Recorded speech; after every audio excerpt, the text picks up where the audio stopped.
Everybody has a printed copy of all the slides because we thought that there's probably going to be a bit of difficulty with kind of going back and forth between the slides on the screen and your gorgeous face. So what we'll do is just leave your face up there, and we'll just keep the slides on the paper there.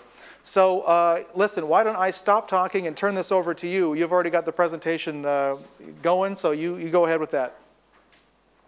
Sounds good. Thank you, Robert. And I've got about half an hour for the presentation and 15 minutes for the for Q&A. Is that right? That's right. Yeah. Okay. Yeah.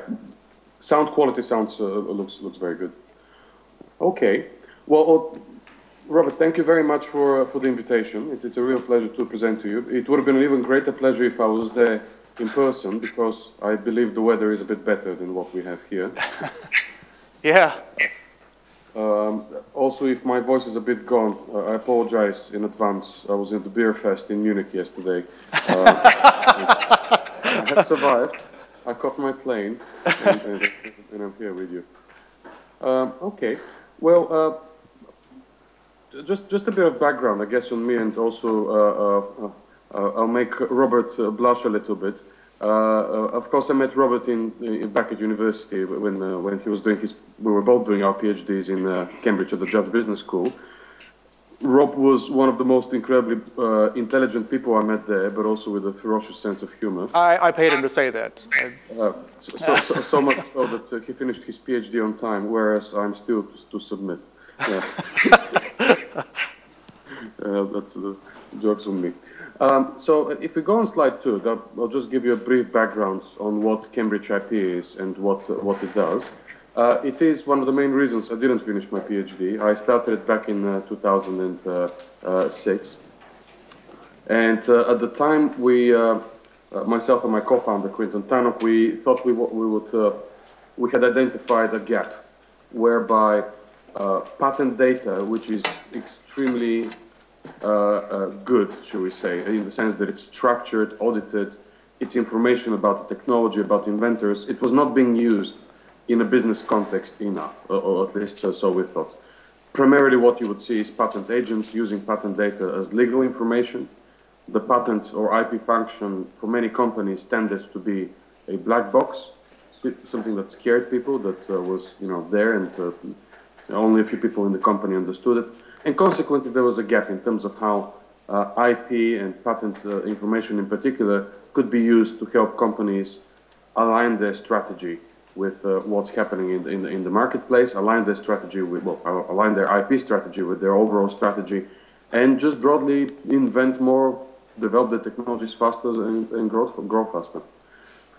CambridgeIP has grown, so at the moment we have several parts of the business. There is the what we call IP intelligence and technology intelligence. That's our consultancy side, where we help clients solve freedom to operate, white space problems. Where do they focus their innovation activities, but also help them with doing due diligence on technologies they want to acquire, and even helping with M&A on the corporate end. We also have the report side, where we publish reports, and I'm going to, in the presentation, I'm using the outputs of some of these reports. I'm very happy afterwards to share these with Robert, and he can share them with you if you find them of interest. And last but not least, we actually bought a company, Bolivan.com from the US, which provides us with an independent data and software capability, and that's quite unique in our space. Ilian, were you at any juncture going to get to the Bloomberg thing? Because I think that instantly confers tremendous amounts of street cred when people realize how high profile your products are, but they're kind of woven into the big famous names that they do recognize. Can you tell us about the Bloomberg thing? Sure, thank you. I haven't included the information in this presentation, but again, I can send some bits afterwards.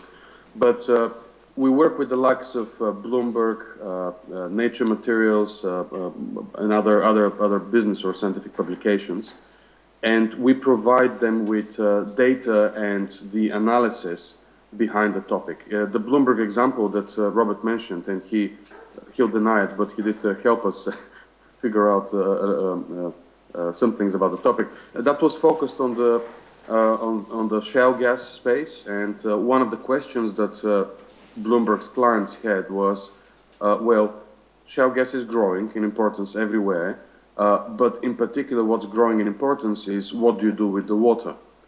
Because there's lots of toxicity, there is a big problem in terms of recycling the water, there is an economic and a regulatory problem. So what we did is we performed a patent landscape where we identified technologies that are emerging focused on water treatment for shale gas. And we found interesting things. We found that some of the desalination technologies that you see in utilities are migrating into the shale gas space. So this is examples of things that we do. I'm going to show you later on an example around graphene, because I know that Robert has shared with you a piece on graphene, something that we published in Nature. So what, just to kind of articulate what Ilian was saying there about the Bloomberg thing, is that you've got, you've got customers saying, give me financial data, give me insight into how this market works and what are the prospects for different competitors in the market space. They turn to him and say, explain to us the IP landscape in this area. So he tells Bloomberg, and then Bloomberg kind of wraps that up and puts it into a package for the customer. You probably heard of Bloomberg. Well, Michael Bloomberg's the mayor of New York City, but he got rich with the, giving data, like those little stock ticker things at the bottom of the screen. He sold those kinds of offerings to financial market people. So he's kind of a layer removed from that. Absolutely, and Bloomberg is a pretty impressive company. It's we continue to be. Okay.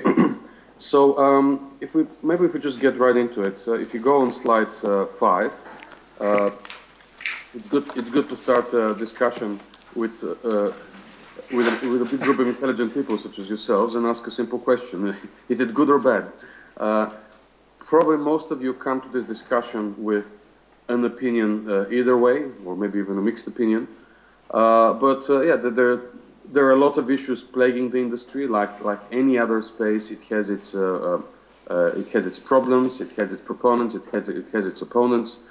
Some of the issues, that the economists tend to see patents as enablers. They enable us to diffuse information. They enable technology transfer. They provide the incentives to innovate. And opponents, frequently economists, say, well, actually, they introduce a lot of noise. The monopolistic aspects of IP, both in patents and outside of patents, are excessive.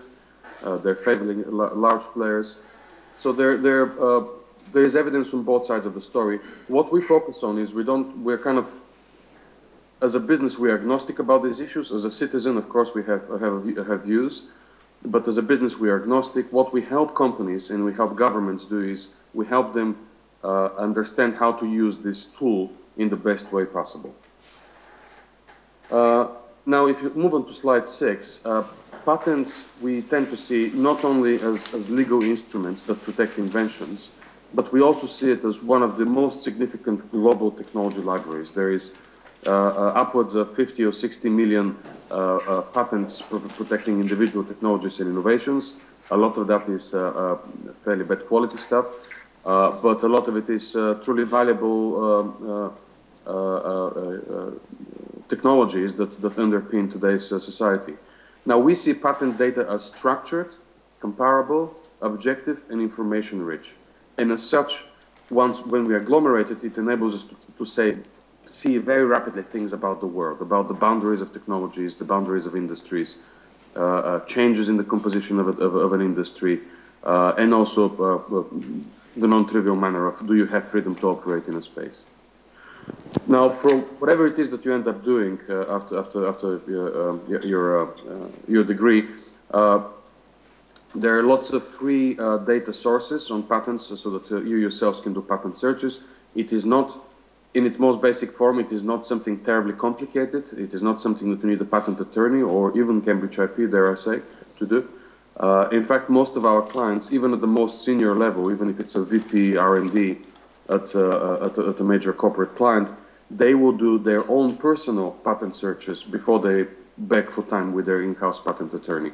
So I really encourage you to try out some of the tools out there. The USPTO has a OK-ish patent search engine. The European Patent Office probably has one of the best free search engines. Google Patents is getting there. And there is paid subscription services such as what we have, Bolivar Pro, Thomson Reuters, and LexisNexis. Now, the problem with patents is that there's so many of them. On slide 7, I just want to show you a very simple search, wireless communication on the Bolivian profile platform, what CambridgeIP has, and that returns 850,000 results. Where do you begin? Where do you start? Well, the answer is that you have to be very clear about the question you're asking before you do a patent search. The more specific your query, the more specific your question, the more intelligible the results you have. Now, why are there so many patents? Well, first of all, there's been lots of technologies around since patents came into being. But there's a second aspect that patenting rates have been accelerated over the last decade overall, and this is part of the problem with the patent system, that that there is a disproportionate acceleration of patents that's perhaps faster than the rate of invention increase. But also there is the aspect of globalization and improvement in information access. Many patent offices that did not have the resources that a European patent office or US patent office have, now have them. In Asia in particular, there's been an explosion of patents, so much so that, as you may have heard, there are more patents filed in the Chinese patent office now than the US patent office. Now, think whatever you think about the quality of patents going through the Chinese patent office, this is a qualitative change in terms of about how IP is being used, and arguably about where innovation is taking place. So these are seminal changes in the global IP system that are being also, that are reflecting what's happening in the real world, but also they themselves have the power to shape reality in terms of how companies compete in Asia. Another reason for the number of patents is, if you look on slide 8, is that whereas you might have one product, you have multiple patents underpinning that product. So if you're looking at smartphones or iPads, you know, you have patents, just to name a few, through the whole technology system. You have patents on the materials science. You know, as an example, we have a graphene patent for resonators by Nokia. Patents around the physical processing, let's say the Qualcomm patents around software instructions for processing data. Data processing, an example was Nortel's patent portfolio, sold a few years ago for $4.5 billion. And presentation and the various Facebook design patents that Yahoo and Facebook were fighting about, and even more so, more recently, the patent war between Apple and Samsung. So you have complex technology products that are backed by multiple patents, and frequently the patents that back the product are not developed by the company, but by the actual product company. So Samsung or Apple will buy patents from other companies to bulk up their patent portfolio. Now, things differ a lot from industry to industry, and I will show you some very different industries in the next few slides. But what is overall consistent through almost all the industries that we look at, and we've done more than 200 projects since the start of the company, in many, many different industries, is acceleration of patenting rates. Frequently that's related to acceleration of invention, but just broadly, patents as a tool, as a business tool, are becoming more and more prevalent. And again, that has positives and negatives. Now, if you look at slide 9, patents are not the only form of intellectual property protection. There are cheaper and easier ways to protect aspects of your product. So again, whatever it is that you do, it is important not to neglect trade secrets, which is Coca-Cola still protects its formula by trade secret. It is not a patented. The way of making Coca-Cola is not patented, or at least the substance. And by its very nature, there is only a small part of technology knowledge that you can codify in a patent or in a blueprint. So by definition, most knowledge will be a part of a trade secret. But you must be, if that is how you are going about your business, then you must put the tools around that to protect your trade secrets. You know, whether it's the non-disclosure agreements, IP ownership agreements with your outsourced manufacturers, and so on. Trademarks are, of course, an important way of protecting the brand of your product. We ourselves are also sinners in that regard. CambridgeIP owns the trademark to IP landscape in Europe, and we had various responses to that, but we were one of the first to take a systematic look about what is an IP landscape, how do you go about doing it. No, we're not suing anyone around that, even though there's lots of people using the word IP landscape. But for us, it is a way of distinguishing ourselves from our competitors. It is saying, look, we've invested years and years of R&D, software development, thinking about how it is that you present the data and outputs to our client. And we want to distinguish that. And yeah, we are the original IP landscape developers. And there's many others out there, but we have something different. And of course, copyright, which is at the same time one of the easiest ones to get, because you essentially need to slap on a copyright sign like you see on the presentation on the bottom right. But also it's one of the trickiest ones because there is no central repository of copyrights in the way that there is of patents. So it can be difficult to find out if you're infringing a copyright. And it is also tricky because of the way copyright is being used across different media. Copyright can be used across software, across music, across art, across writing, and it means different things in these different spaces. Robert, I assume there'll be questions at the end, but just stop me if there's any burning question at any point. Okay, and that's kind of a policy to the entire class. If there's some burning issue, I mean, there's enough flexibility that we can deal with it in real time. Now, the next slide, slide 10, some another interesting phenomenon that I as an economist find fascinating in the patent space. Whereas when I came with some level of innocence to this space in the early 2000s, where I assumed, okay, well, there's a fundamental patent and somebody's invented something that's a breakthrough and it's a paradigm change in industry, and surely everything else after that is, not that important. Well, right and wrong. Yes, in most industries you can trace back kind of the birth of an industry back to some original patent or group of patents, and the graphene example that Rob has made you aware of is one such interesting example. What we find time and again is that it is when the commercial value of a market increases, when the market size starts growing, that is when you find a boom of patents. Now that is both for kind of negative speculative reasons, if you will, that, well, the big guys see that there is value in this market now, let's patent everything we can just to protect our market position. But it's also a function of how technology works, that once you have if I use the overused word paradigm change, if you have a new technology paradigm coming in, it is only once it starts settling in society, once it starts settling in industry, that the kinks of it become obvious, that the interoperability aspects with our technologies become important. And so that's when you get a lot of iterative innovations that grow the patent space around a specific technology. So we found this in wind, in the wind space, that you started, by the time you had mass deployment of wind, you had something like 1,200 patent filings per year in 2007. This, incidentally, is extracted from a report we did with Chatham House, Royal Institute of International Affairs. And this, at the time, was the most comprehensive patent landscape of low-carbon energy technologies. Why did we do that? Well, it was exciting, it was fascinating, and we got paid. But the broader reason, just ahead of the Copenhagen summit.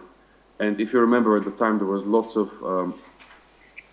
the issue of patents became extremely politicized to an extent that it was standing in the way of any agreement with, broadly the developed economies on the one end of the argument and developing countries on the other end of the argument.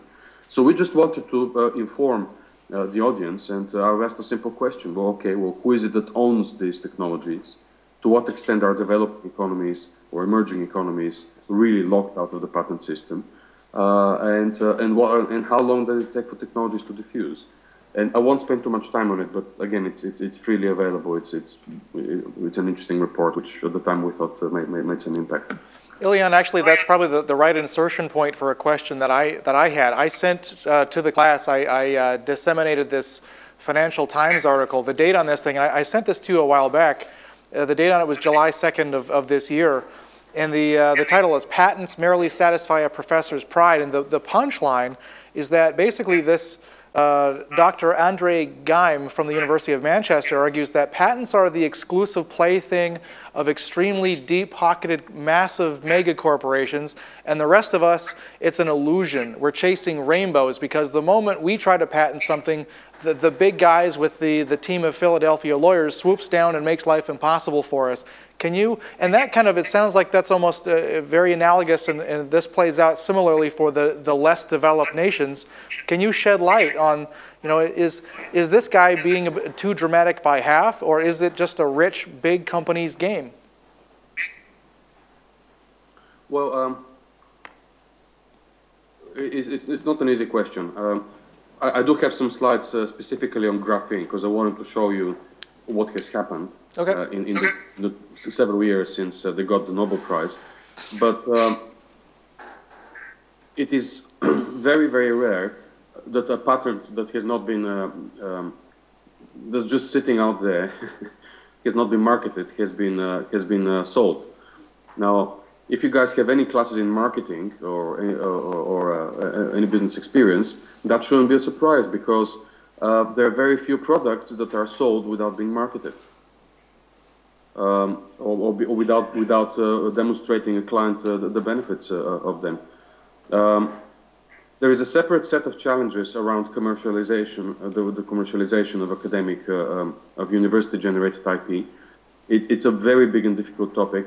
But all I'll say is that, look, some universities are very good at commercializing their IP. Yes, most patents don't end up not being commercialized. And many of the very valuable technology companies out there are based originally on university IP. Perhaps what is less helpful is to think of that one breakthrough patent that has been filed in an academic institution, that in and of itself will generate revenues. No, it's a business like any others. You know, you have to market it. You have to think about how it solves specific problems. Maybe afterwards I'll tell you some examples from some of our client experience about how this hasn't worked. Sounds good. Sounds good. And well, I guess one final slide from this rather lengthy introduction is around white space analysis. And when a company, small or big, finds itself in a fairly populated space, they look for freedom to operate. They want to have a space where they're not infringing on anyone, so that they don't get sued at a later point. Or if they ignore that, they will tend to have very deep pockets. Here is one example in the medical devices industry. And the medical devices industry is one that has been around for a while, and it is extremely heavily populated in patents. And this is an anonymized example where a client said, well, our product has the following properties, and we could have even further properties. Please, can you help us map out the space, because we want to see where there are least patents. We want to focus our next product on where there are least patents. So it's less lively now with these names categories 1, 2, and 3, but again, it's referring to a real product. And what you can see here as the dark red is where there is an extremely heavy population of patents. So category 1 and category 4, I don't know, let's say dispersion of substances using a particular drug. There's 977 patents. Well, that's a heavily populated space. But if you step a little bit to the right, like walk on the wild side, category 2 and category 3, the overlap is only 13 patents, 1-3. Well, that's interesting. There's hardly anybody in that space. You could even buy these patents, perhaps, so you can try and invent around. So again, whatever it is that you end up doing, if you enter a space and it says like, wow, there's 10,000 patents in this space, in a way like marketing, you just have to keep on segmenting to find the space where your company or the company you work with or the company you start with, where it can create value. Okay. So I've eaten up a big chunk of my time, so now I'm going to zoom through the more interesting slides. First of all, starting with telecoms on slide 13, I just want to give you some real examples about what this analysis can look like and how they can inform your space. So this is some analysis we did around hardware and software patent filings by the companies that have been involved in patent litigation in the last 2 years. The background on some of this is that we did some support for the sale of very big patent portfolios on the West Coast. And it's not the ones that you've heard about. not the ones in the headlines, but it was some pretty big ones. You know, but at one point we saw they helped sell a 3,000 patent portfolio. Now, what you find in this space is that companies have had a very drastically different patent filing strategies. You don't have Facebook here, but Facebook until 2 years ago had 45 patents, 45. Okay. Now, this is different from what Apple has been doing because, and why has Apple been doing that? Well, you could argue that all the way back in the beginning of the company, Steve Jobs got burned through a few patent litigation, so he took patents very seriously. Google has had a similar experience that they started off, when we looked at Google a few years ago, they had in the dozens. Then they had a few problems and then they acquired a bunch of patent portfolios. So you can have very rapid changes in an industry where either through their own patent filings or through acquisitions, companies can bulk up a significant patent portfolio. Now, if you look at the next two slides, 14 and 15, we looked at, well, what is the changing composition of patents between software and hardware? And there is no simple answer. It differs between companies, but broadly we see that software patents have become a more and more important part of the patent portfolios of these companies.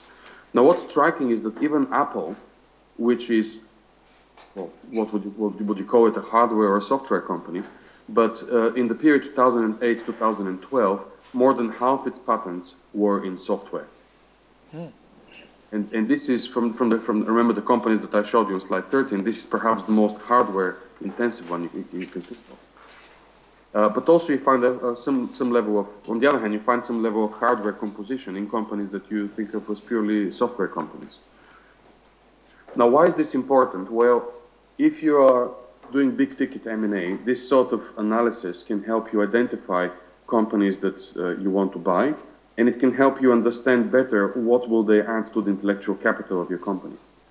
Now, if you're a tiny little software or a startup or any startup with a really amazing technology, it also suggests that your patents might be a very important asset that you have because at some point they will be valuable to somebody as an acquisition of purely of your patent portfolio and of your company.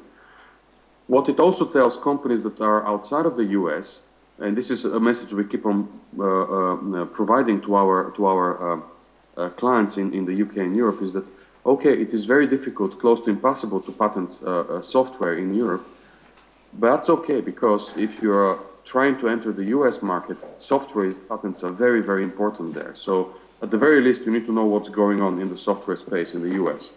And maybe you might want to consider filing a few patents in the US. That's not only true for the internet and media space. On slide 16, you see the extract of a report we did for the UK Patent Office. This was in advance of the Hargreaves Commission review around how IP is being used and the barriers to innovation that IP might have. This was a big government commission report 2 years ago. And we looked at what is happening in the medical devices space and the overlap with wireless, so in other words, connected healthcare. And what we found was that in all spaces, wireless-enabled technologies are increasing in importance, but they're increasing in different rates. And the areas where they were least important was where the barriers to entry by traditional players, big pharma and medical device companies, are higher because of clinical trials. So that's inhalers and auto-injectors. But what you found was in blood glucose monitors around management of diabetes, already the majority of patents had a strong element of wireless enabled. Now, there's a so what element. Well, the so what aspect is that the value chain that had been traditionally, if you're looking at slide 17 now, the value chain that had been traditionally dominated by medical technology companies and pharmaceutical companies, let's say Roche, which was for many years one of the leaders in diabetes treatment technologies. Well, all of a sudden now their value chain looks very different because they've got funny guys such as Qualcomm, Intel, and a number of interesting startups such as Sotera Wireless that are playing in the value chain. All of a sudden, you used to own most of the value through your testing strip and the cable-enabled medical device that your doctor knows. Now all of a sudden somebody else comes along and they have a big chunk of the information generated, and okay, you've got some know-how around getting stuff through clinical trials, that little thing that takes so many years and so many billions of dollars, but you find that a big chunk of your value chain now is owned by somebody else. So when you get overlaps between different industries, funny things happen that incumbents can find that they lose the market share very fast, and they might be forced into an acquisition because they were sleeping on the wheel a few years ago. Okay. Now, I'll move on swiftly to the bit I promised to you around graphene. Earlier By the way, year, Ilian, just a process check. I want to let you know that this is probably better than the alternatives for how I was going to invest this time. So even though we talked notionally around a 30-minute window before the Q&A, keep on trucking. Take another 10 or 15, and then we'll you know, just flesh out the storyline for another 10 or 15, and then we'll start a little later with the QA. Rob, I wish all hosts were as permissive as you. And perhaps my bad timekeeping skills explain my lack of PhD. Anyhow, earlier this year, my colleague Quinton Tannock published a piece in Nature Materials, which was looking at the growing IP landscape or patent landscape around graphene. And one of the reasons Nature approached us was, okay, we're good at mapping patents, but part of it was exactly the sorts of things that the FT article that you mentioned, that the inventor, the Nobel Prize winner had been talking about, that well, we wouldn't bother about IP and not so important and so on. Well, we wanted to see what has been happening in this space, because it's actually, I should mention that my colleague Quinton is one of the most skeptical people I know around nanotechnology, partly because he used to work for a nanotechnology venture capital company. So they made a lot of investments, or many of which turned into lemons. So he was extremely, extremely skeptical. But interesting things are happening in this space. Well, what are the examples of graphene applications? It's very similar to the previous wave of nanotechnology miracles. You can have faster computers, you can have more sensitive and robust sensors, you can have thinner and flexible displays, you can have tougher and more conductive polymer composites, and so on and so forth. It's a horizontal type of technology that has applications in many, many areas. And I will not explain to you what it is and how it works, because I don't understand it. You can read the article and figure it out. But what we saw is that, if you're looking at slide 20 now, is that it's a space that has grown very, very rapidly in recent years, understandably. It's a new technology. But really, the numbers that you're looking at are quite stunning. And you know, the first patents in this space there were one or two before 2000, but really since 2001 that it has started. And you see here this real jump, this real fast jump since 2007 in the number of patents.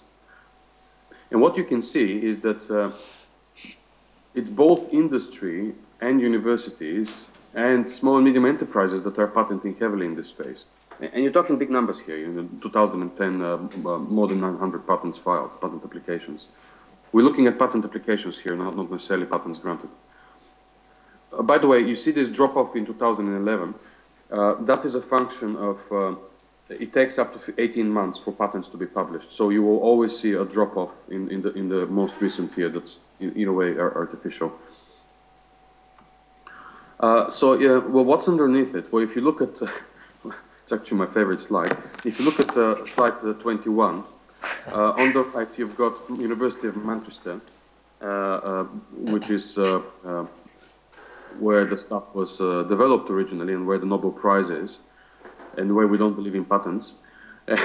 And you look at Samsung on the left side, working with this supposed experimental material, and I mean, just in terms of numbers, University of Manchester now has about, I think, 10 or 15 patents that they've been filing a bit more recently. And Samsung has several hundred patents across all technology areas, you know, graphene application to cell phones, graphene application to other equipment that they do. And just because it's probably a bold leap, Ilian, to assume that everyone got a chance to read the Financial Times article. So the bottom line there, though, is that the Nobel-winning scientist that I talked about before, Professor Andre Geim, He's an academic at the University of Manchester. He was awarded the Nobel Prize for discovering graphene. And you're saying, even in spite of the fact that this is ground zero, this is where this idea originated, they only have a small, small sliver of the patents, 10 or 15, you said? Yes. Right. Go ahead, sorry. Now, you might say, okay, but it's a university. Universities don't patent that much because they're scared of the big guys. Well, yes and no. If you look at the slide next to you, the Samsung slide, you see Samsung as a very, very big blob, but you also see 3 other South Korean universities that have been collaborating with Samsung quite heavily in this space and have been filing their own IP. Again, there's no simple answers in this space, but arguably technology coming out of universities sometimes is helped along if it collaborates closely with industry, because you can cut a lot of the development time and you can focus on things that can enter industry much faster. We've done other studies looking at kind of micro-slicing technology areas, let's say in desalination, the different technologies in desalination, in novel approaches around nanomembranes in water treatment. And what you tend to see is where industry clusters develop, you tend to see that they are geographically specific, because one university, you tend to see that originally, right in the beginning, one university had an advantage because they had a research group that got funding from here and there. So they are the ones that originated they had the most scientific outputs and patent filings in a space. And where an industry has been successful, frequently you find there is the industry nearby that space that has developed such technology. So it's prima facie evidence in support of clustering theory. But that only works where industry and universities talk to each other in that space. And when they don't talk to each other, it doesn't. A value can end up going elsewhere. I know that in Australia there's lots of very strong initiatives around building up similar clusters or building up similar technology advantage. So it's probably some interesting insights for that. Okay, now I want to move on to the water industry example that I mentioned, and I'm now on slide 23. The outputs here come from a report we did for World Intellectual Property Office and IRENA, International Renewable Energy Agency. And they asked us to build a patent landscape around desalination technologies, and in particular around the overlap between desalination technologies and renewable energies. Now, why is that important? Well, for a while, we've had, I'm on slide 24 now, desalination is a fairly old technology. Sir Francis Bacon in the 17th century was experimenting with desalination for sand filtration. And in the 18th century, Thomas Jefferson was experimenting with distillation-based desalination. And all of these technologies are with us today.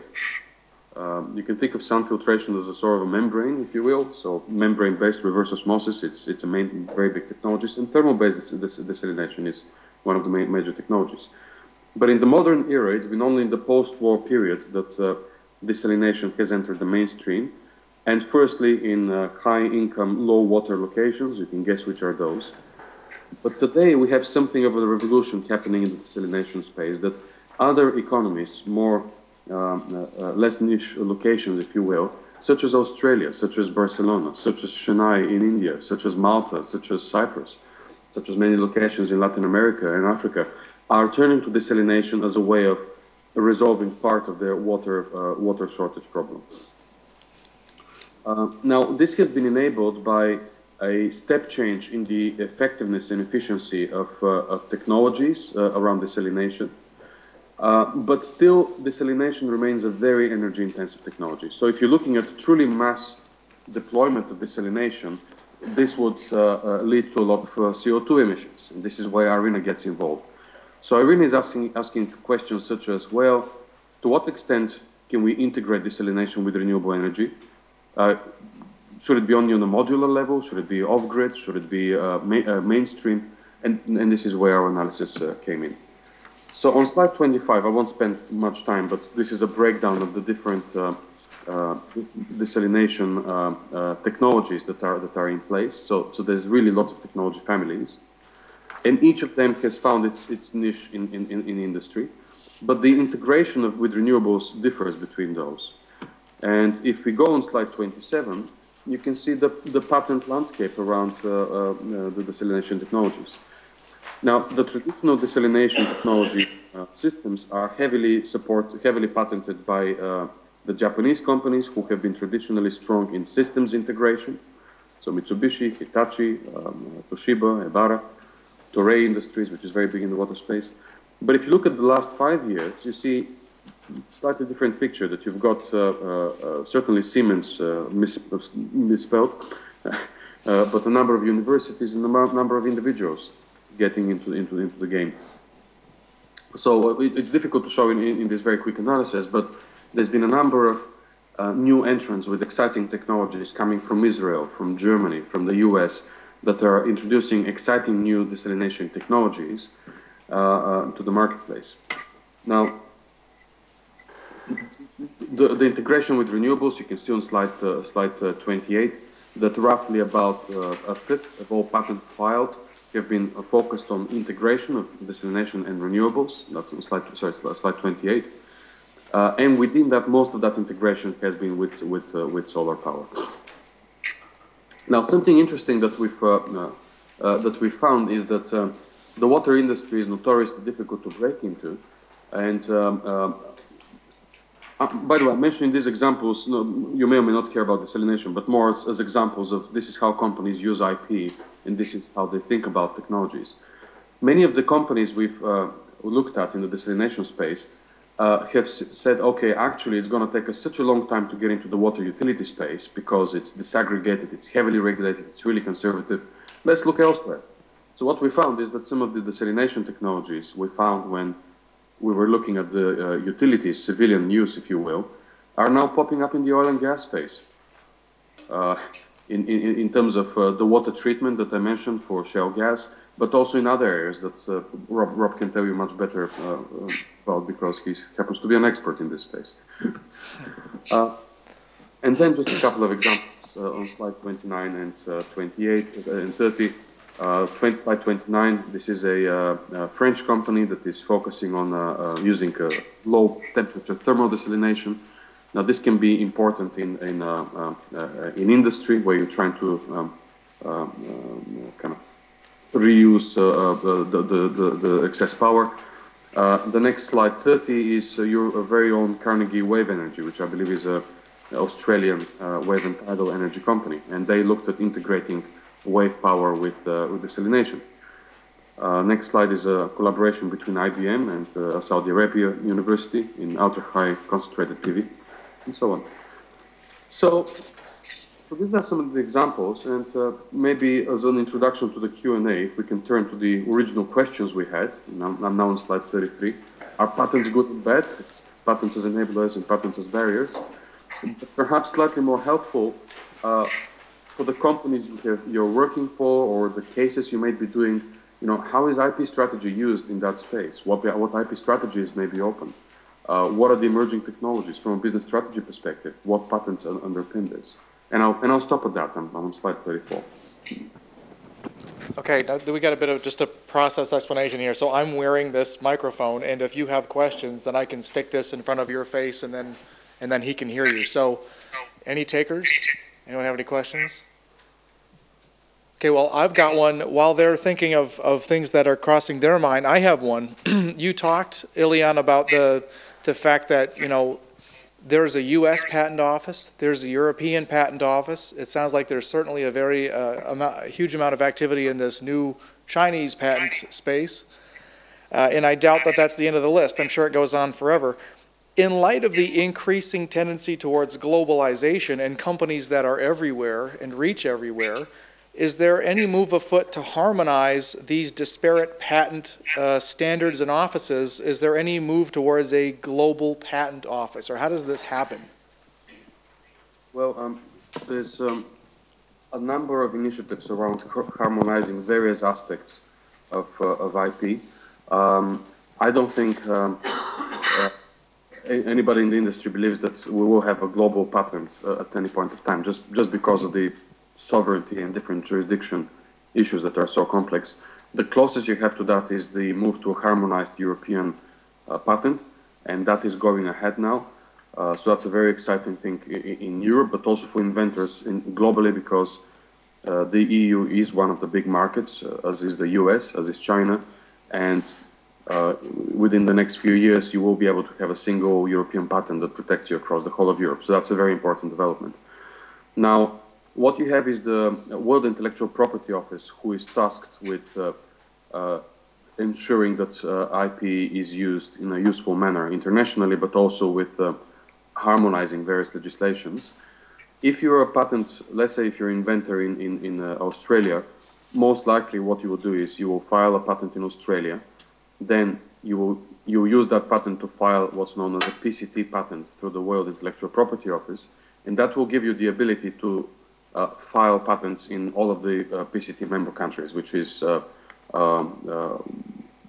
all countries but a few, basically, internationally now, or certainly all the big markets you care about. So there's ways of using the international system and the WIPO to your favor that gives you a bit of extra time. From the point of first filing in, let's say, Australia or South Africa, you have up to 3 years before you have to start forking out serious cash to roll out your patents in the US and in Europe. The positive aspect of globalization and also of the information revolution is that you now have at your disposal this global information library wherever you are, and there is an enormous enormous pool of existing patents that may have already expired or are valid in one country but not in yours. So that gives you a lot of technology and know-how on which you can build your technologies. So again, it can work in many ways. Mm-hmm. Any questions on the crowd? Okay. You might want to just introduce yourself to him too, so he. Here. Hi, Ilian. My name's Paul. How are you going?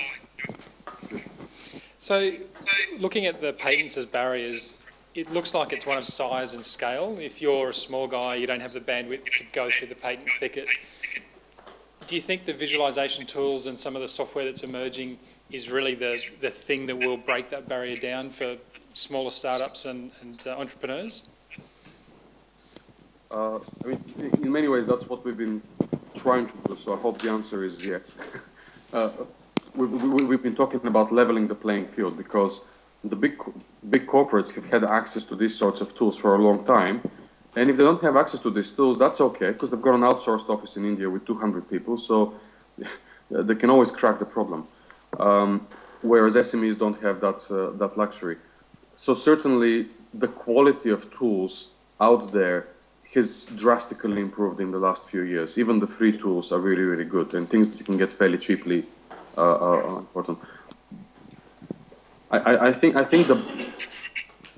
the barrier ultimately is that patenting is very expensive. I'm not even talking about patent litigation, but just getting your patents through the system can be quite expensive. So if you've got a startup, you have a difficult balance to make between, okay, I need to file patents as soon as possible so that I've got those to show to potential buyers of my company, potential investors, and to the marketplace if we go to market.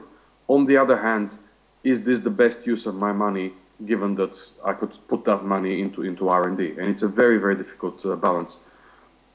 My advice to startup companies always is, look, spend as much time as you can of your own time using the tools that are out there to understand your patent landscape, because it is not only about IP. Understanding your patent landscape, you can use it for your business plan, you can use it for your investment pitch. It is, you can use it, you can think of it as marketing analysis, and you can even think of it as HR search, identifying people you can hire. So it is time well spent before you even start spending money outside of the company. Anyone else? That's what if you get a VC, he'll give you a different answer, I'm sure. Okay, just introduce yourself. Hi, it's Leo here. Just want to see your view on software patents discouraging innovations, because it seems like, you know, all these big companies are buying up smaller companies, building up their patent portfolios, is it still encouraging smaller startups to come up with their own thing, or are they just buying all these patents to protect themselves? Well, software is a very tricky issue, as you know. Not as tricky as business processes and patents, but certainly out there. The way we usually respond to this question is false. I mean, we are agnostic in this. You know, the law is what it is. Patents are possible in the U.S. around software, and certainly the software industry is as a whole. If you talk of it as an industry, because it's a horizontal, is extremely valuable. What we know is that you will seldom be sued by somebody if you don't have something valuable. So being sued in many ways, while it's stressful, it can be good news because it means that there is a deal on the table. Somebody might want to buy your company. I think the least that the company should do to protect itself is it should know what is around it, and it should have at least, if it's operating in the US, it should try to have at least a few patents around this technology, just so that you have the most basic level of protection. It may be that you will not go out and try and find somebody to sue, but you've got an answering line. So if you get a cease and desist letter, you've got what to tell the guys. In terms of more broadly in society, yeah, I mean, you could argue that the U.S. system has taken a bit to catch up in the software space, and as a result, there is a huge patent thicket in all sorts of spaces, not only software, that is making it complicated for inventors. Now, this is not the first time it has happened. Industry has ways of dealing with that, and it's called patent pools, cross-licensing, standards agreement. When people ask us about the smartphone space, look, it's proof that the patent system is bad and that it's slowing down innovation and so on. Well, my answer typically is, well, what happened before the smartphones? What happened to the last 20 years that GSM, GPRS, and 3G phones have been developing, and there weren't such episodes broadly. I mean, there was some patent litigation, but nothing compared to what we have now.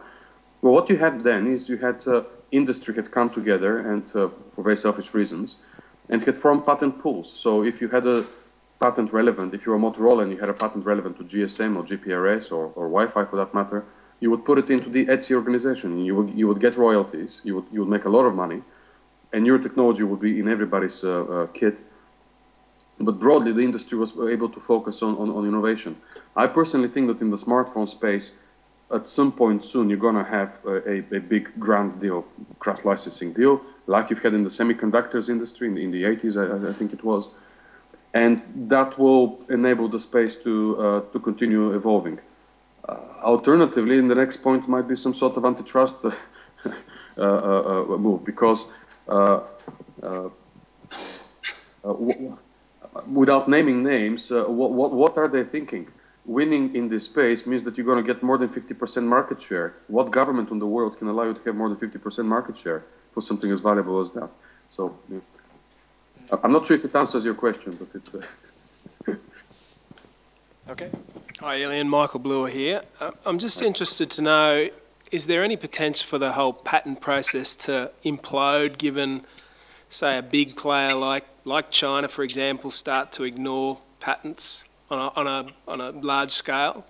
We do see examples. I have seen examples where patents are ignored and products are reproduced regardless.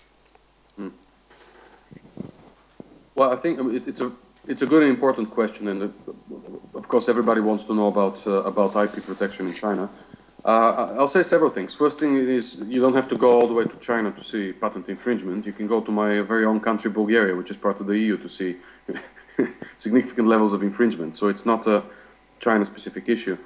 I think the way I think about we think about China's evolving IP system is that it is not too dissimilar to Japan, South Korea, and the US in the 19th century.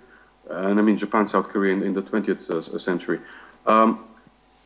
There's a great book by a guy called Ha-Yung Chang, Kicking Away the Ladder, which looks at catch-up industrialization policies in US versus Great Britain and Germany in the 19th century, and of course more recently East Asia versus the developed economies. And yes, copying makes a great, and I'm going beyond IP here, more about industrial policy. Copying capabilities is a great way of catching up, but after a certain point you have to start being innovative. Now, I think what you're seeing in China at the moment is similar to what you've seen in South Korea and Japan, which is that an increasing part of the industrial system of corporations are actually becoming very IP savvy, and they have to be, because in order to be a supplier, tier one supplier in telecoms or elsewhere in the European Union or in the US, you have to be able to answer questions around your IP. When, I'm not sure if it was Samsung or one of the other South Korean cabals, when they went into the into the US in the 1980s and said, great, we've got this new semiconductor chip technology we want to sell. Well, what happened is Texas Instruments sued the hell out of them and got them out of the market very fast, and they had to pay several $100 million in damages. Of course, several $100 million in damages for IP infringement today looks absolutely ridiculous and cheap compared to what's being paid, but at the time it was not petty change. Well, what did the Korean company do? They went back, did their homework, boosted their patent capabilities, their IP, both their IP management processes and their patent portfolio. And then the next time they went into the US market, they sued Texas Instruments and they won. Now, it's not an Asian story because Nokia had the same experience. Nokia was a nice, innocent Finnish company, recently discovered the beauty of mobile telephony so they could move away from rubber. And when they went into the US market, Motorola sued the hell out of them. What happened? Nokia went back to the drawing board, revised their patent management processes, and they became an IP powerhouse. So I think in China, you're starting to see a similar element. Of course, the problem is that it's so damn big that what you saw in Korea in a generation that the Korean companies have been transformed in IP-intensive companies, it may be that in China you're going to have a kind of a two-track system for many years to come. But broadly, China is becoming absolutely an IP-intensive company. It is just by the virtue of its size that you're going to see lots of patent or IP infringement for many, many years to come. But Chinese companies, the leading Chinese companies, will be core generators of IP and core owners of IP, and they will, and they are already playing head-to-head with the developed world competitors. Great. We've got time for one more question, I reckon. So, anyone have any questions? Yep, sure. Sorry, my name's Brandon. My question kind of leads off of Michael's question. I work in a space, and I too have to be a little bit cautious about confidentiality. Work for a design and development company, and one of our clients is a large appliance manufacturer, a very large multinational. They made an interesting comment in a meeting 6 or so months ago that I'm interested in your opinion on. They are working on a strategy apparently where they're less and less focusing on IP, I guess protectionism, I'm not sure if that's the right phrase, because they feel that social trends, generational trends, Gen X is probably more concerned with buying a copied product and would prefer the real deal. Gen Y is less concerned. The millennials are less concerned again. They feel that trend is shifting on a social level. Have you got any thoughts or comments on that?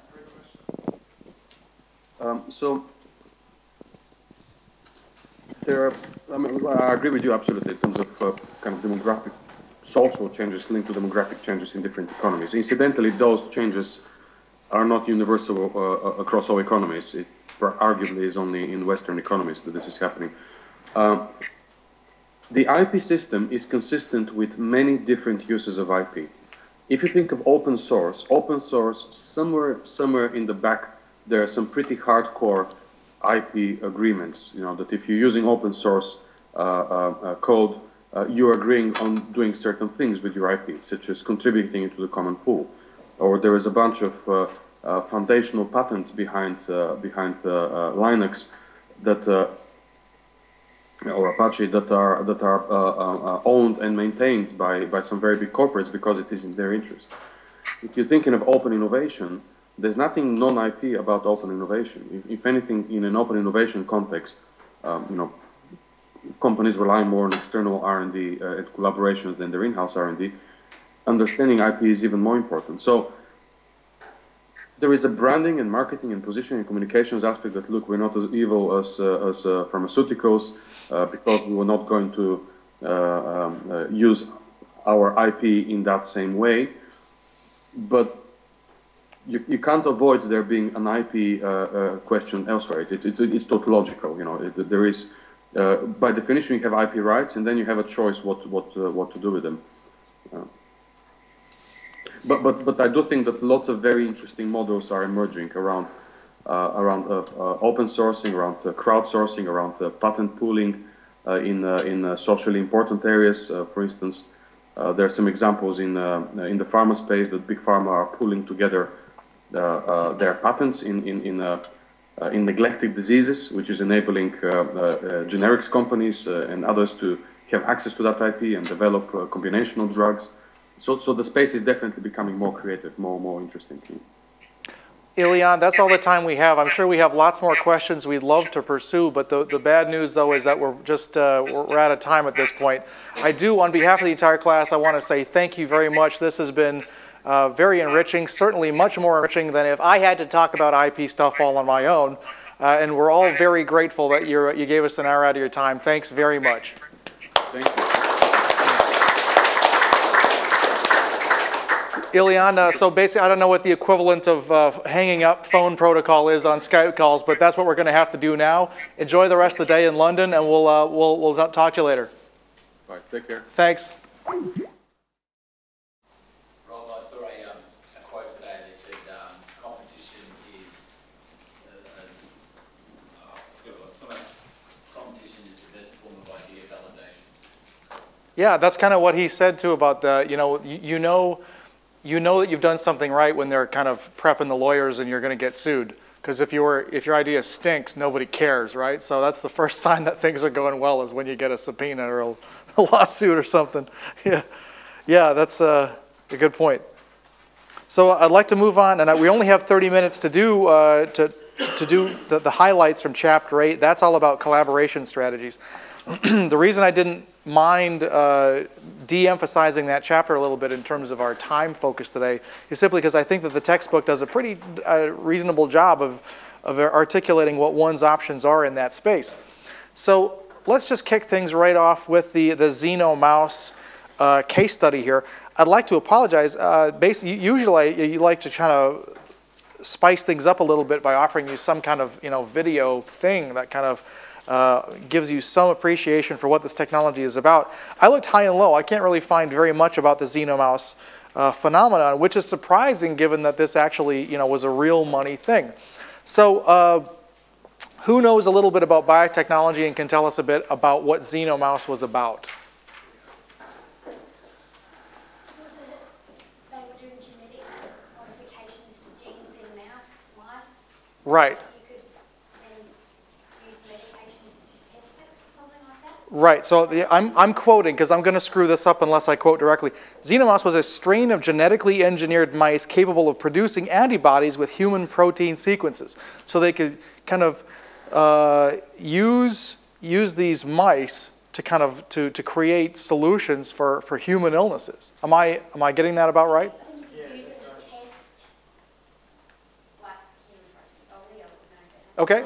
Of course, Leo. This is your bread and butter. Yep. But basically genetically modifying the mouse and make it more human-like. So right. Like, so I've seen the late night horror movies where they genetically modify things to be more human-like. That never works out well in those movies. Hopefully that's not what happened here. Right. So this is quite a common technique used in Australia. I'm sorry, what was that? It's quite a common technique. Is it? When I worked at Westmead, we had genetically modified pigs that were taken off the Bass Strait Islands left by the early sailors because they were pure bred. And then over generations they bred the pigs up so that the organs reflected as much as they could human organs.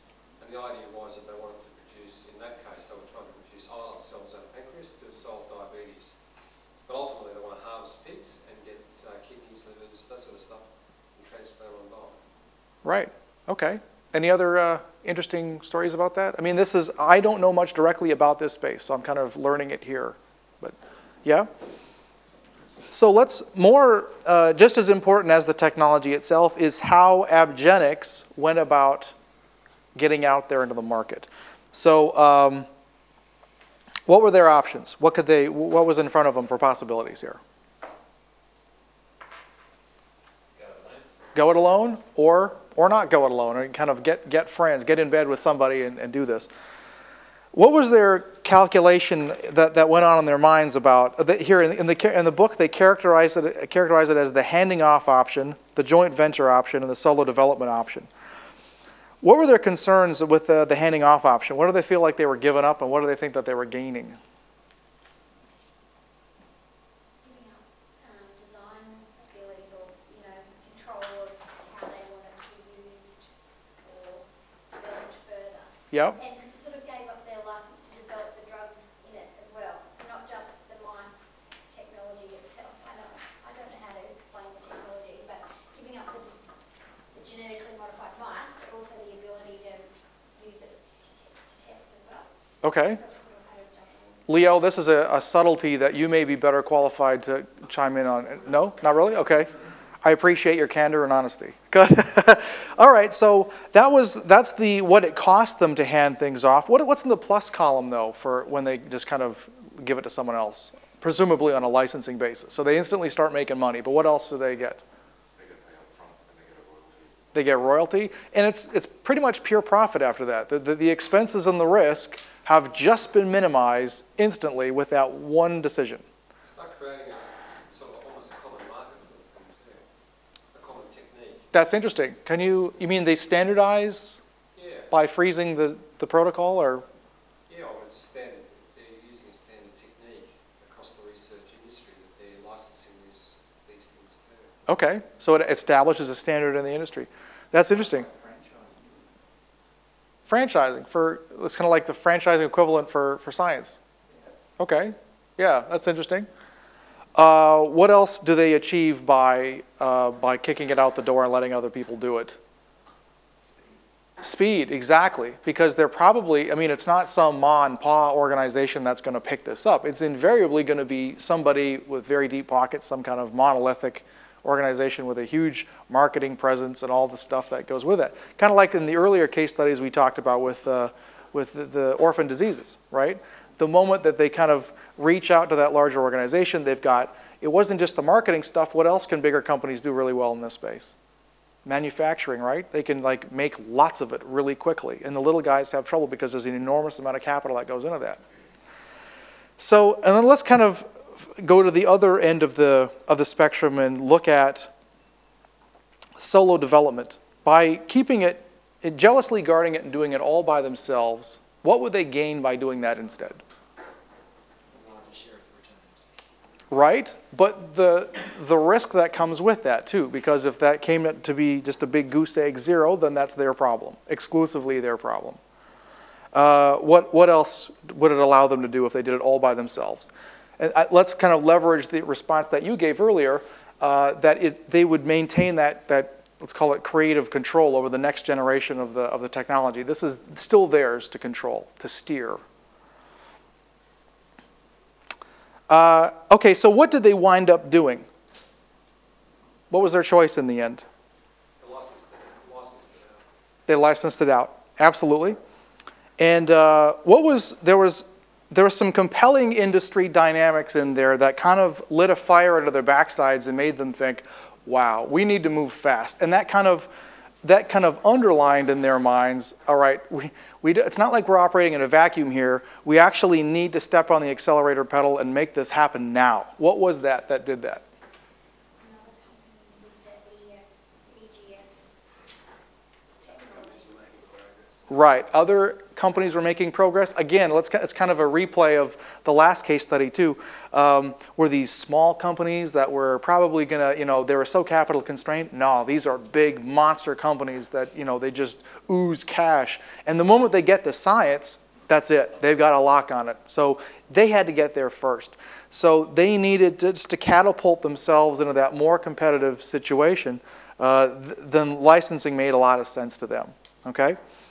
They're also cash strapped. That's right. Can you expand on that? Well, creating a genetic engineered mouse is not exactly cheap. It took 7 years, $40 million to get to that point. And then with the downturn of the market. That said, so you're right, it's not cheap, but this company wasn't completely destitute at the very peak of their their market capitalization. What were they worth in the year 2000? Of course, everything was a little bit expensive in the year 2000. $3 billion. Now, Leo, maybe you can shed light on this. $3 billion to some of us sounds like an awful lot of money. So it's not a big player. That would not be a big influential player in that market. Okay. What would...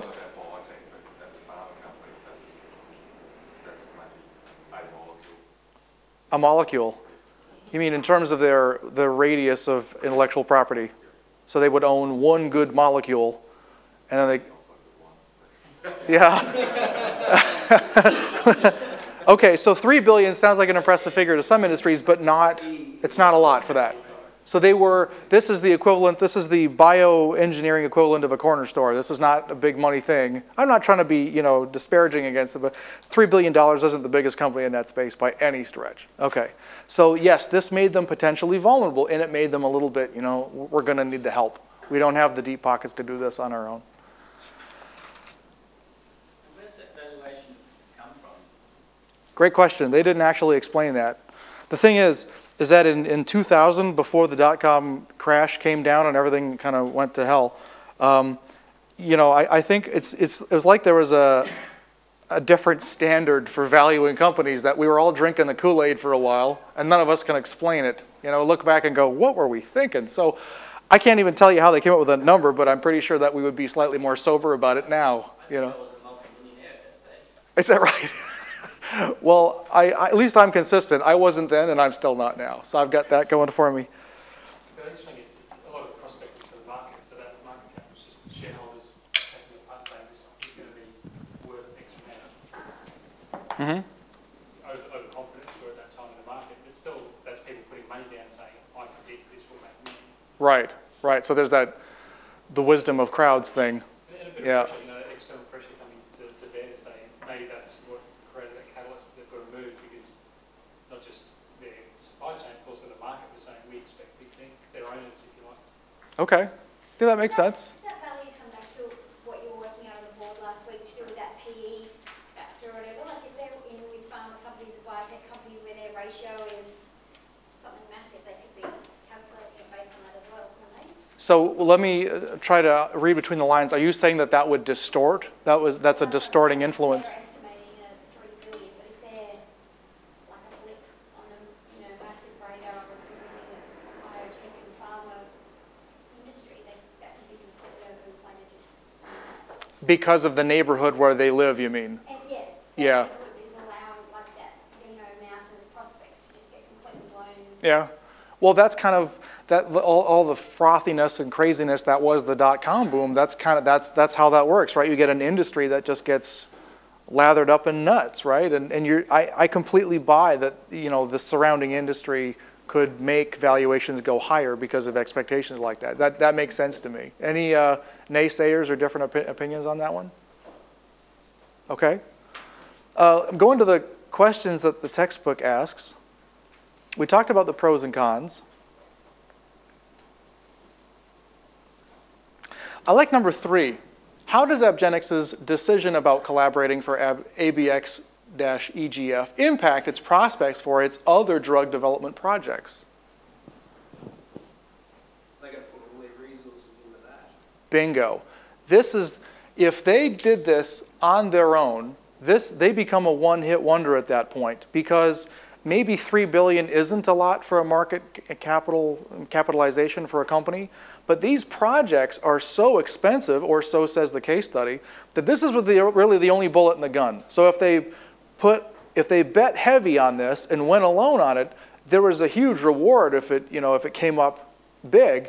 But at the same time, it basically precluded every other investment possibility that they had. So that's an important thing there too, is that by staying flexible and kind of reaching out to other companies and doing this with the help of other companies, it allowed them to it gave them the luxury of plurality that they were not going to get as a small company or smallish company. It would have removed that plurality and those options. So that's an important aspect here too, is that, you know, if you're going to do the all-in wager on one technology, you are literally betting the company on that. Any other things to add about that before we move on? Okay. So I think we've already touched on some of the reasons that going solo, you know, the availability of capabilities, the proprietary technologies. We heard Ilian kind of talking at length about that. I like the building and renewing capabilities part. I think I heard this concept summarized best by a CEO in an American company once, and he said, "We learn by trying, not by buying." You know, and that sometimes there's just no substitute for having someone in your company having rolled up their sleeves and done it themselves, and that's a tough miracle to reproduce. And you can't flub your way and learn as an organization by doing things, you know, outside your organization all the time. Sometimes you've just got to do it yourself to learn and get it kind of brought into the DNA of your organization. Isn't that the exact opposite reason why it's a negative if you're going solo? Because if your core capability is in manufacturing, distribution, and marketing, if it's the invention part of creating the drug, then if you don't go solo, if you hand it off, then you can jump the curve, go to the next thing, and keep staying with your core competence, which is the invention part. Oh, I see. Not bringing something to market, if that's not your core strength. But by going solo, though, you're not relying on other organizations where they've done the learning, and this forces you to do that heavy lifting yourself. Do you really want to learn that stuff, or do you want to keep being the master of what got you there in the first place, which is the creation part? I see. Okay. Potentially become a niche. Yeah, so that's your thing. You get the thing starting on the curve here, and then you jump. That just funds your next sort of way. Okay, so you bring up a great point, and that's, you know, there's a balance between you don't want to learn nothing, but you don't want to spread yourself so thin that you're learning everything either, because then you're a master of all trades, a jack of all trades, but master of none, and that's not a great place to be either. So your point's definitely well taken. It's going to be a balance. Advantages of collaborating. We've already talked about, you know, leveraging the case study there, that sometimes it's handy to be able to pull out somebody else's checkbook and rely on their resources, financial and otherwise. And then there's the learning aspect too, is that, you know, sometimes there's an advantage to learning things on your own and being able to develop those capabilities in-house, but sometimes there's value and virtue in being able to learn from the people that you buddy up with, the ability to cross-pollinate ideas from them to you. You can win on that one. That's a good thing. There's the distribution and the sharing of costs and risks. That's obvious. We've talked about that already. And there's this notion of the common standard. Was that Peter? Did you bring that up? The common standard point.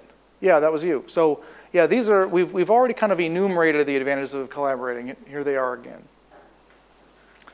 This is kind of a quick run through of the different flavors, the different shapes and sizes of collaborative arrangements. I won't talk through this slide because I think it's manifestly obvious.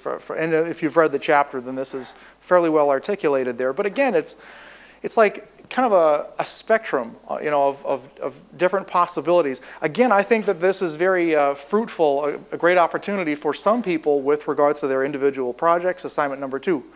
A great question that you could ask is, all right, you're pretty sure that your organization will probably need to work with another organization somewhere to make this technology happen. Very rare indeed is the case where R&D happens completely on one workbench anymore. It usually has to happen with some help from somewhere else. So the question is then, what's the right size and shape for your situation? And you could use the framework presented here in Chapter 8 and basically going to go through that framework that they put forward here and ask the question, what's the right size and shape for me in this situation? And then put forward a recommendation based on that. So if anyone's still shopping for that individual assignment question, then this is another place that I think it would be worth looking around.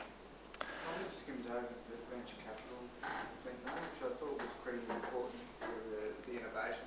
why don't you fill that hole for us? What about? Well, it's just that, so the funnel analogy, thousands distilled down to one, at some point, you're going to need some capital to get this thing, and might not be a collaborator, they might not have, resources and capability to help you get there, you might just have money. Right. You trade off some equity stake in your company to get the money to, push yourself forward. Mm-hmm. And they take a risk and investment risk. Right. That makes sense. So there's different organizations that would offer you different things, and if you just wanted the money, then venture capital would be pretty good. But all of those other advantages we talked about, learning, probably not so much, right?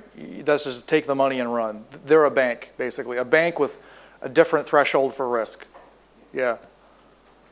Yeah? There's one other thing. Speaking of deficiencies in the textbook, there's one area you probably heard about open innovation. It's become a very popular concept over the last few years, and I didn't really think that the textbook, I think it's a pretty solid textbook, but this is one of the areas where I don't really agree with the author in that this is glaringly absent, given the high profile that this new possibility has taken on in discussion in like industry press and academic literature. So I'm going to, in hope of trying to fill that gap, I want to give you guys this and open your eyes to the fact that there is this whole topic out there called open innovation, and it's a very viable option for a lot of organizations that want to pursue innovation with other groups. And it goes something like this. By the way, just a bit of an opening remark when I get started here. So this is Professor Henry Chesbrough. He's at the University of California, at Berkeley, very prestigious university in the U.S. And so I actually was doing some research that was related to stuff that he had done some real seminal work about 10 years ago in corporate governance. And I was kind of doing a follow-up project. And so I've corresponded with this guy a little bit, and he's just the consummate gentleman. With a guy with, of this profile, he's famous. He's got a lot of coffee table books out there. They're constantly quoting him in Harvard Business Review all the time. And this guy's, his calendar is full. I have no doubt about that. And I sent him an email and I had some fairly detailed questions. And within an hour, he had detailed responses. He wasn't so high and mighty that he couldn't take time to answer a stranger's questions. I mean, he's just a super nice guy. A good friend of mine who lives in California has had lunch with this guy and interviewed him, and he's just apparently just as nice as he looks on this video. So, and it's another thing, his hair does not move the entire time. I can't explain that. Hi, I'm Henry Chesbrough. I'm a professor at the Haas School of Business at UC Berkeley and the author of the book Open Innovation. I want to talk to you a little bit about this model and this book. It's a way of companies doing innovation and R&D where they make much greater use of external ideas and technologies in their own business, and in turn let their unused ideas be used by others in their business.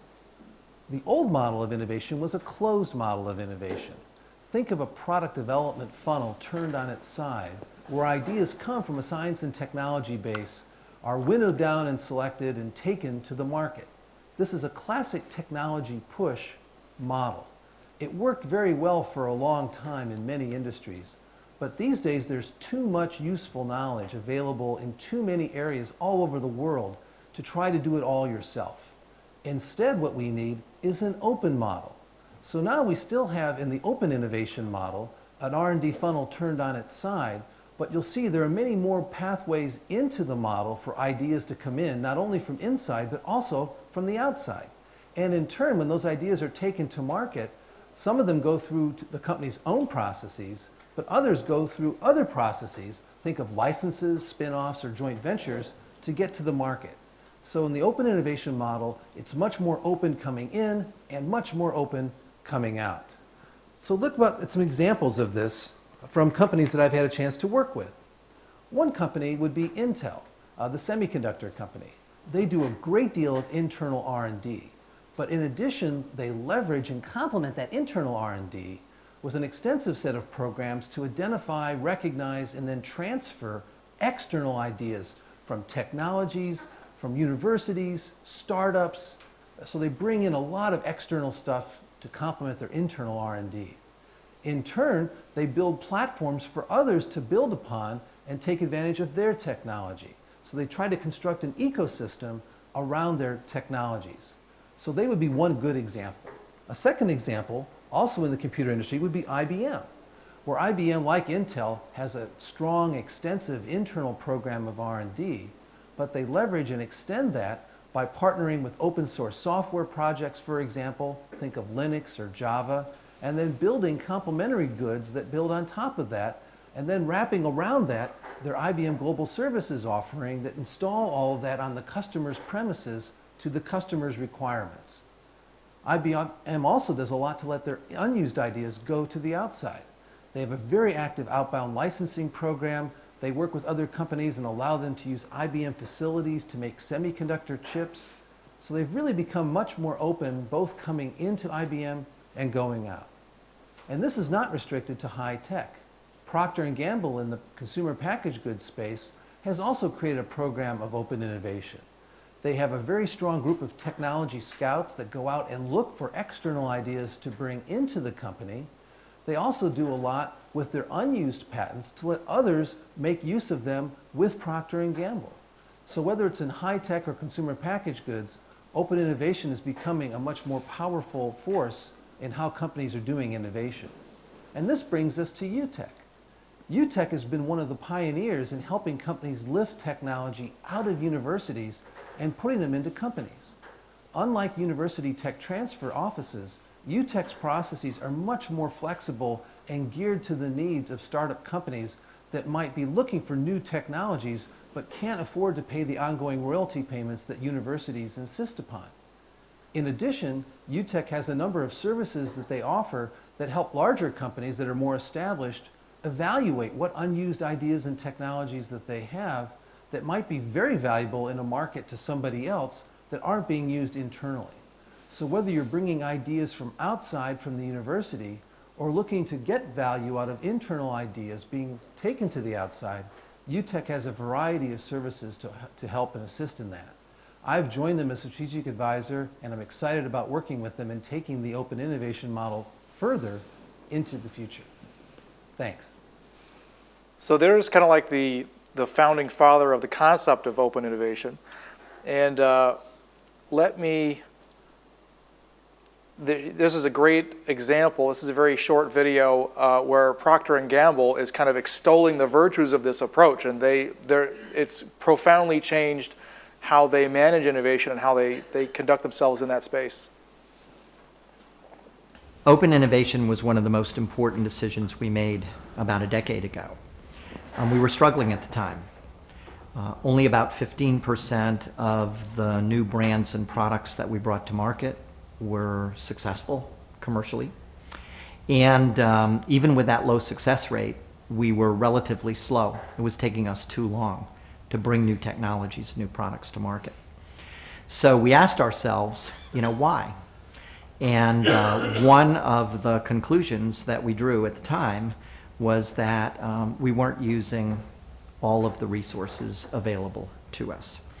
And the first one, obviously, is the consumer or the customer.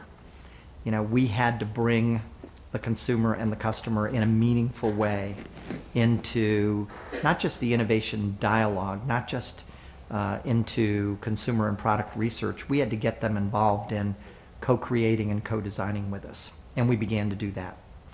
Second thing we had to do is we had to understand that there were other inventors and innovators out there in our supplier companies, at universities, in research laboratories, in garages around the world, who had ideas and solutions to technology problems that we needed.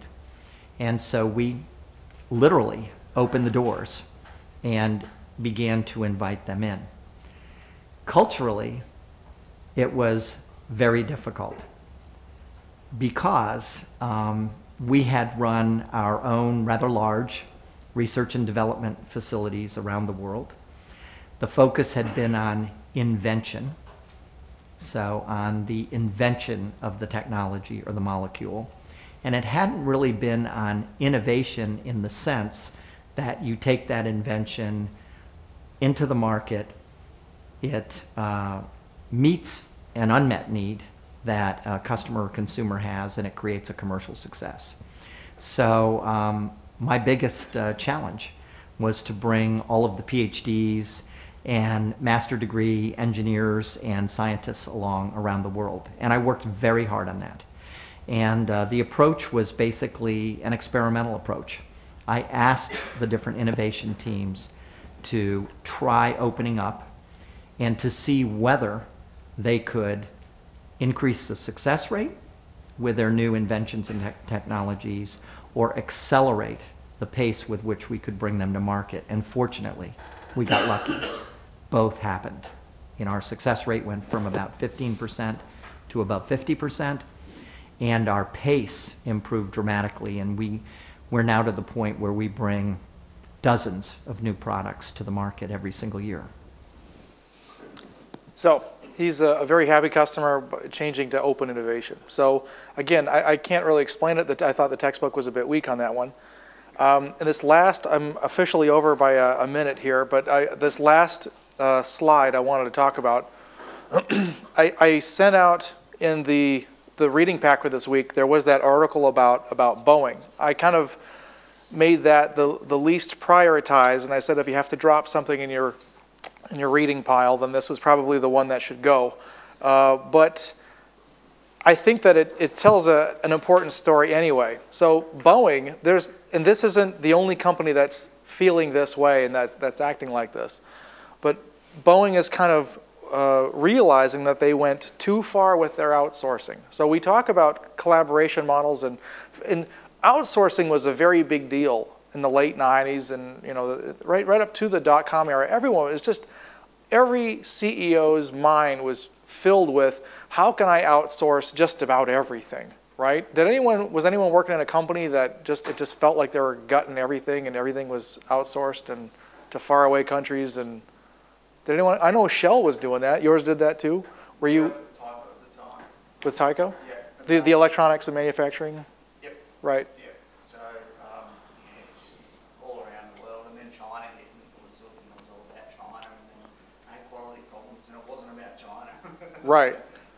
And so there was this, and I think, I doubt it was just the two of us. I'm pretty confident that almost every organization, there was just like every consultant. I don't mean this to be nasty against consultants. They provide vital services that are important, but it just seems so flavor of the month. Everything could be outsourced, and the pendulum, I think, and apparently so does Boeing, the pendulum just swung way too far off in that direction. And the right answer is probably, a little more conservative than that. And so, did anyone read the Boeing piece that I put out there? Does anyone want to take a stab at summarizing? Why did they engage the reverse thrusters and go back in their decision? What was missing out of that phase of Boeing where they said, this is insanity, we got to do something different?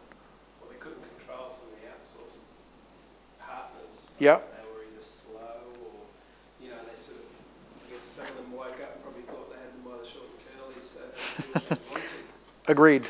And then Boeing was forced to have to buy them back, and probably cost them a lot more money in the end. Yep. And talk about the learning. I like this quote, Walt Gillette of Boeing, about the development of the Sonnet cruiser. Industry experience indicates that if the company doesn't create a new airplane every 12 to 15 years, the needed skills and experience will be gone.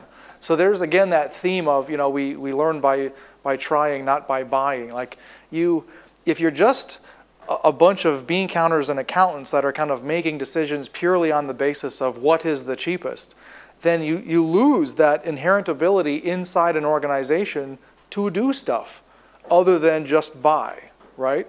I saw something, and if you'll just indulge me for one extra minute here, I saw something that was quite interesting. In my pre-Shell career, I was looking at manufacturing technologies. And one of the things that we were absolutely fascinated by was that Toyota, we looked at car manufacturers, and Toyota was doing things in a very different way from how the big three were doing it.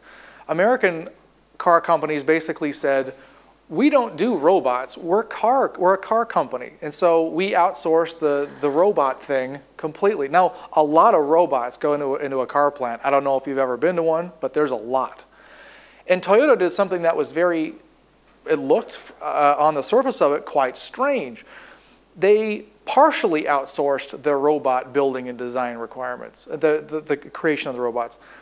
Not all of it. They kept a little bit of it in-house. And that seemed really strange, and the American car companies could not understand why the Japanese had done that. They just kind of thought, well, that's kind of a stupid move. They don't know what they're doing. But Toyota, we know how this story played out. Notwithstanding the sticky accelerator problem, they're a well-run company that has consistently beat the pants off those American big three companies. Why did the Toyota managers insist on having some fraction of the robot stuff designed and built in-house? Any takers? Robotic knowledge, exactly. And that served them well on a few fronts. So let's not forget, we're not talking about something that they only have to buy 5 of. These robots are everywhere in a car facility, right? So it's an important thing for them to know very well. So by knowing how to speak robot, by having even a handful of people that know how to speak robot, they know the context in which this stuff operates, they understand, it makes them very savvy at writing intelligent contracts with the big companies that do make robots. Toyota can look those guys in the eye and say, I know you're trying to pull one over on me. I know what goes into a robot. I know I'm not the best robot maker in the world, but I know enough to know that you're blindsiding me and this is a bad contract. Toyota was better at making better contracts with the robot manufacturers because they retained that little bit of in-house capability. And that was a very strong trump card for them. Yeah? They need that too for their just-in-time strategy. Interesting. They need to fix it straight away so we keep that supply chain. So they're their own repair crew, you mean? Yeah, that's interesting. I like that. Anything else? Guys, I'm a little bit over by a few minutes. Thanks for indulging me that. Thanks very much. It's now your turn for the 30 minutes. I'll hang around until the top of the hour, but you're not obligated to stay. Thank you very much. It was a great class.